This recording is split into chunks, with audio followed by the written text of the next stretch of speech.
All right, on the mirror here, we take a look at our back. Our back has got about a 1/4 inch recess compared to the outside of our project, and that's for a piece of 1/4 inch plywood or Luan or any type of sheeting that would be around that. I think it's 5mm underlayment. Anyways, we're going to take a measurement of the width right here and the height right here, and then what we're going to do is we're going to cut a piece. We're going to make sure that it fits, and we will wind up laying it out so that we can screw it into this back section right here. This is going to be the very back of the mirror. That's where the mirror presses up against. We need to have this part here in before we put our final pieces of molding on the inside. So we're going to take a measurement here. 21 5/8. A little bit over 21 5/8, but that'll give us a little bit of wiggle room. So the 21 5/8. We got 27 9/16 by 27 9/16. All right, so we'll go back to the table saw. We'll cut one of these out and see how it fits. All right, back here at the table saw. We've got this set for our 27 9/16 ripping, and we're actually going to cut this because we're going to rip it 24-inch way later on. So we've got this set up at 27 9/16 on the factory edge, which is right over here. And we'll run this down through.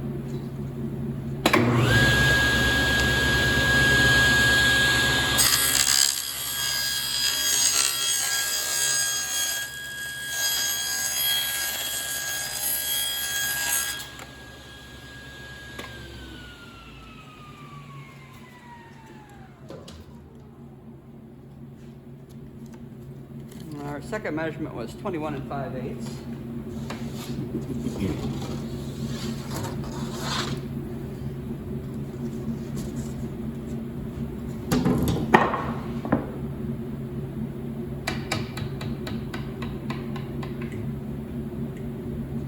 So we will rip this one down.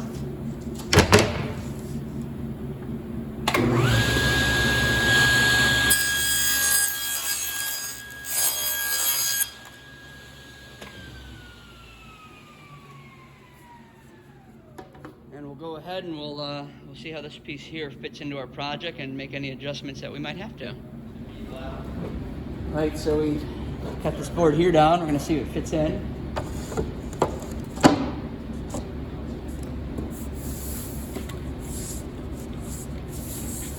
A little bit snug, but it seems to fit right in. Now what we're going to do is we're going to have to screw this into our project. And in order to do that, we're actually going to lay it out and pre-drill it.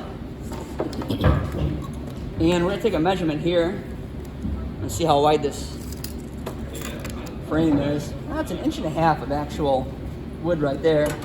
So what we're going to do is we're going to lay out 3/4 of an inch in from around each side.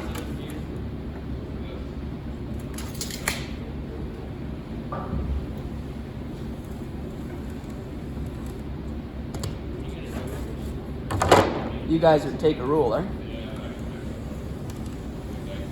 and do this.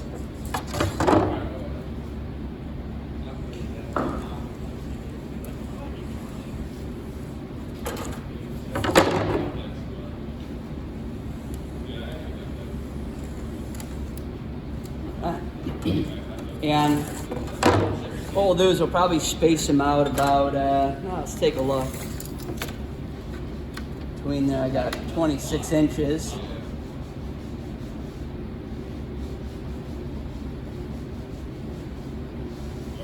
Well, I guess what I'll do is I'm just going to put one right in the center.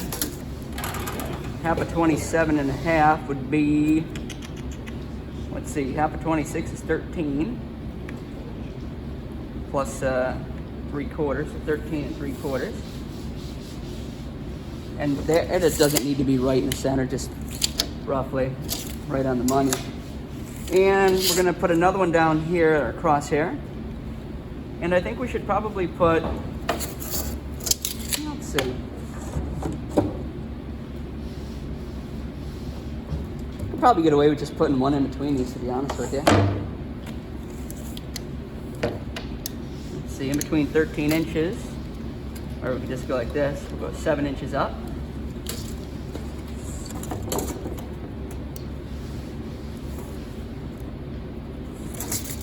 And 7 inches down.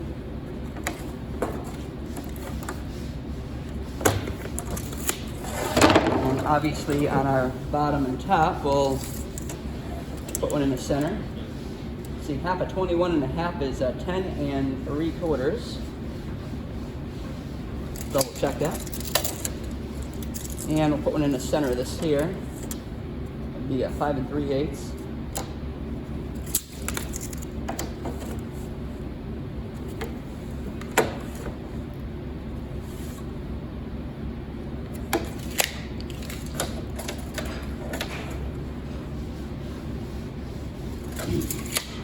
And we could pre-drill this with any small type of a drill. I'm probably just gonna hang it over the edge of the table and grab a small 1/8 inch drill bit and drill it on these crosshairs. So next time we put it into the video, we'll be doing that. All right, so we're gonna go ahead and all our crosshairs right here, we're gonna wind up drilling it. Just have a small little 1/8 inch drill bit right here. It's over the edge of the table, so I do not drill into it.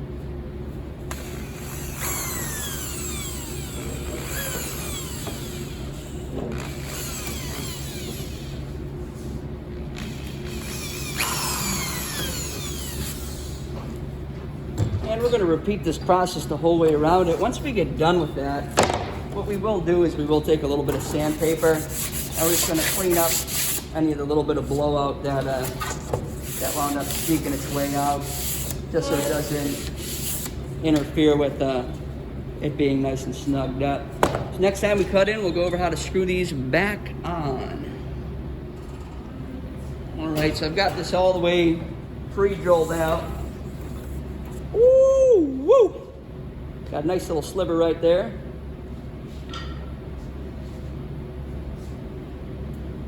It hurts, don't it? All right, so here's what we're gonna do. Now what we have to do is we actually have to go ahead and pre-drill these down through. I did sand the back side, so any little piece of veneer that kind of got punched out is in good shape. So this is nice right here. I happen to set up this this nail that we're going to use right here. I set this up for 5/8 of an inch, and the reason being is because our wood underneath this is 3/4 of an inch, and this is about 1/4 of an inch. So in reality, I could maybe get away with an inch depth, but I don't want to do that. I'm going to use, I believe, a 1/2 inch or a 5/8 inch screw. So this will be plenty fine. We're just going to drill it right down through with this, and then we'll show you how to actually adhere it next. So just take this right here.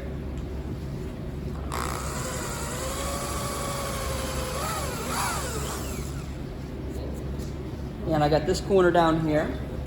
I'm then going to come up here, get this corner.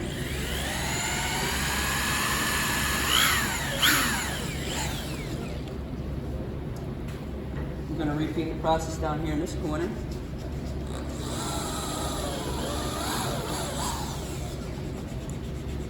And then this final corner.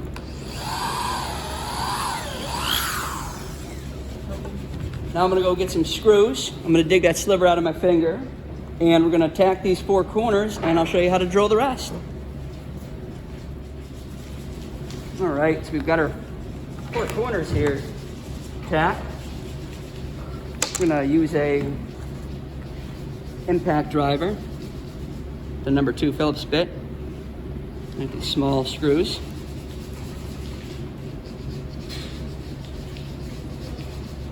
Right up here, press down.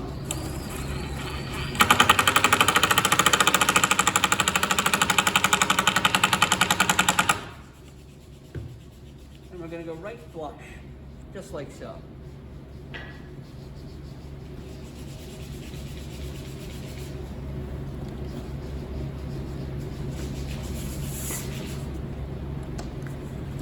We're not going super aggressive with these.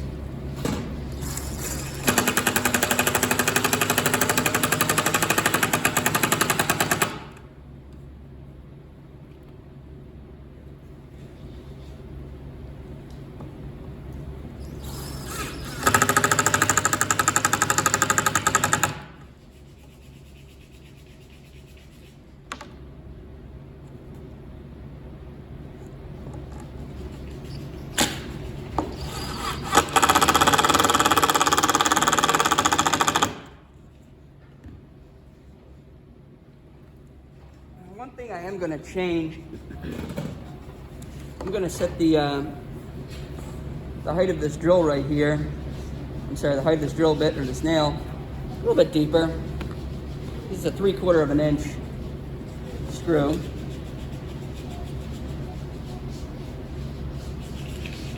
It was giving me a little bit of a challenge towards the end of the screw, putting it in. Now what I'm going to do is I'm going to go ahead and I'm going to chase these other holes.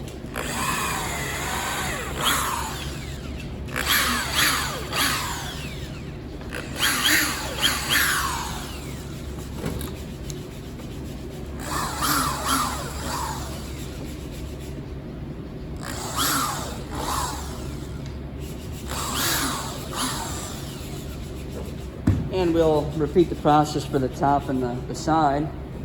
And you guys are probably wondering why I didn't just drill all of these screws right there in the very beginning, why I only did the 4 corners. And that's because this back piece, it's close to fitting, but it's got a little bit of wiggle room. And if I was to go ahead and drill all the holes, some of them might be off a little bit, and it might make it a little bit more challenging. Now that it's tacked in the 4 corners, I'm able to go right through this and put these screws in. So I'm gonna go grab 1, 2, 3, 4 more screws.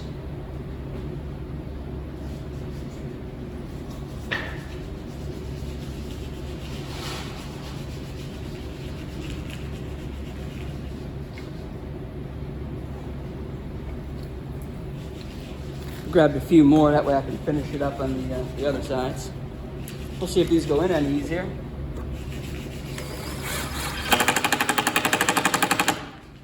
Those were quite a bit easier. Just below the surface, or flush with it. Don't want to go too far.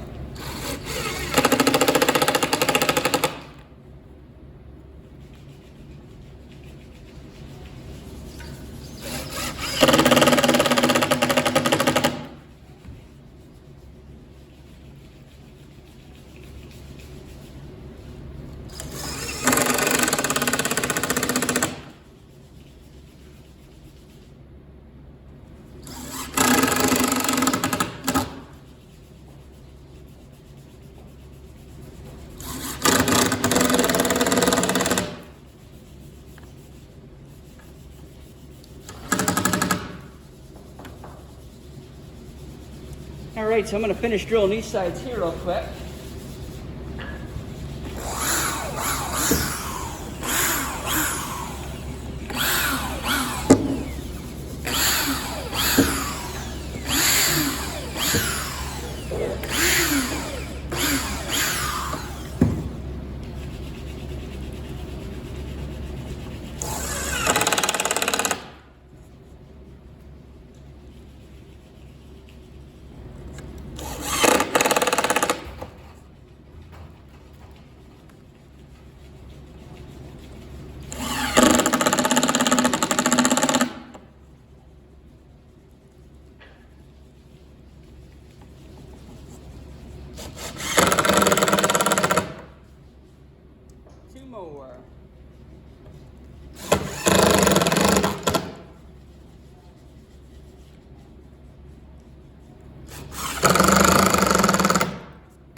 Now, this back piece right here is designed to come off and on.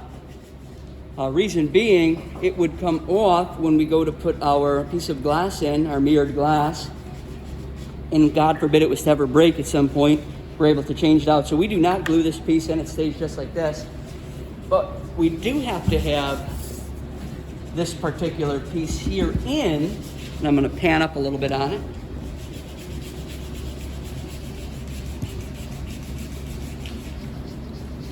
So that we can put in our interior molding.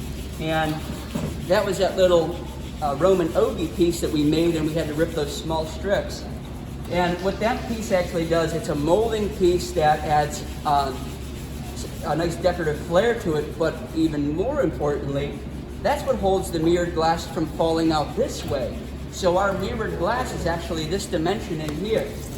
So this happens to be about 18 and an 8 by 24 and a quarter. So what we would do is we would order a piece of glass that would fit in this side here, and it can be a little bit smaller because once it's in, it's not going to be moving around unless there was an earthquake or something like that. And we have a 1/2 of an inch of play, you know, on both sides because we have a 1/2 of an inch of that Roman ogie that's covering up. So let's say we could take at least a 1/16, maybe an 1/8 of an inch off the actual measurement so that we know it fits in with ease. And if we wanted to practice, we could always cut a piece of paper down and make sure that that fits in before we get the piece of mirrored glass cut. I think the glass usually winds up running us somewhere around $20 per piece. So it's not a bunch of money, but it's a bunch of money to waste if it doesn't fit. Anyways, that's what I wanted to show you guys. That's the nuts and bolts getting that back piece cut. This project is really coming along. It's looking really nice. That's the last piece that we have to put in is that interior trim. And then we're going to sand this up real nice and pretty, fill in any little bit of holes, stain it, poly it, hang it on the wall and admire it. Look at beauty.